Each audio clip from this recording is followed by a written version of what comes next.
Gerakan tektonik dibedakan menjadi gerak epirogenetik dan gerak orogenetik. Gerak epirogenetik adalah gerak atau pergeseran lapisan kulit bumi yang relatif lambat, berlangsung dalam waktu yang lama, dan meliputi daerah yang luas. Sementara itu, gerak epirogenetik terbagi menjadi dua.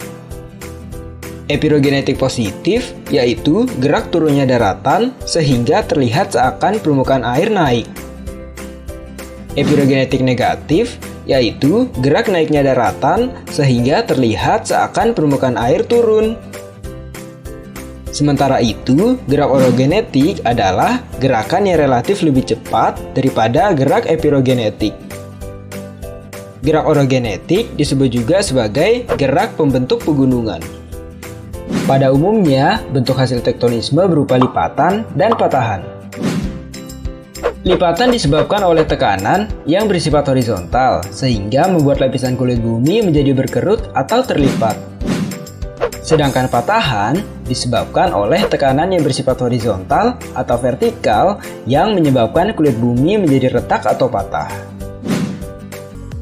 Ada beberapa bentuk pergerakan dari lempeng, di antaranya gerak lempeng saling mendekat atau konvergen, gerak lempeng saling menjauh atau divergen, dan gerak lempeng saling berpapasan atau transform.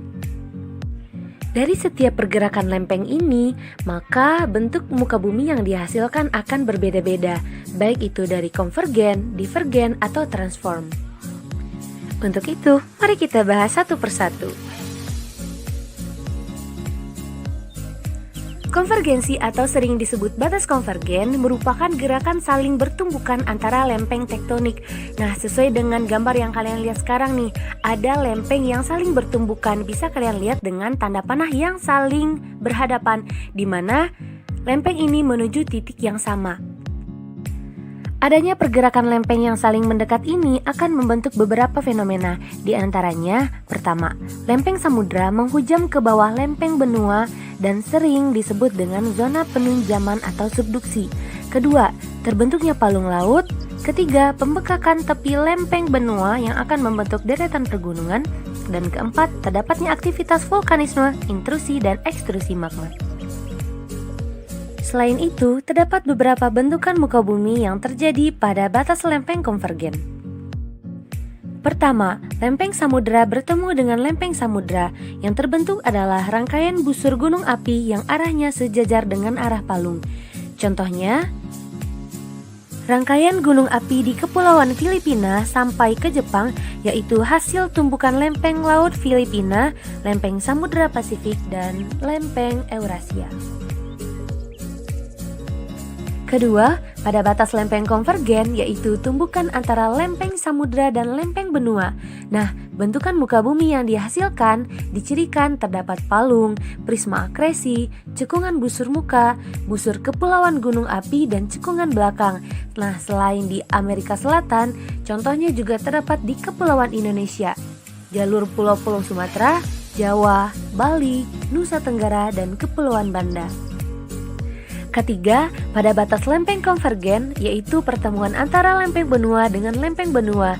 Contohnya, pertemuan lempeng Hindia dengan lempeng Eurasia, di mana pertemuan kedua lempeng ini menghasilkan sebuah jajaran pegunungan yang terdapat di benua Asia, yaitu jalur pegunungan Himalaya, di mana pegunungan ini merupakan terdapat salah satu puncak tertinggi di bumi, yaitu dengan ketinggian mencapai 8.848 meter di atas permukaan laut.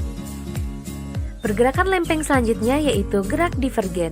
Gerak divergen merupakan gerak saling menjauh antar lempeng tektonik. Nah, fenomena yang terjadi karena gerakan divergen ini diantaranya terjadinya perenggangan lempeng yang disertai dengan tumbukan di daerah lainnya, kemudian pembentukan tanggul dasar samudera atau mid-oceanic ridge di sepanjang tempat perenggangan tersebut. Terus kemudian terbentuknya aktivitas vulkanisme laut, dan selanjutnya aktivitas gempa.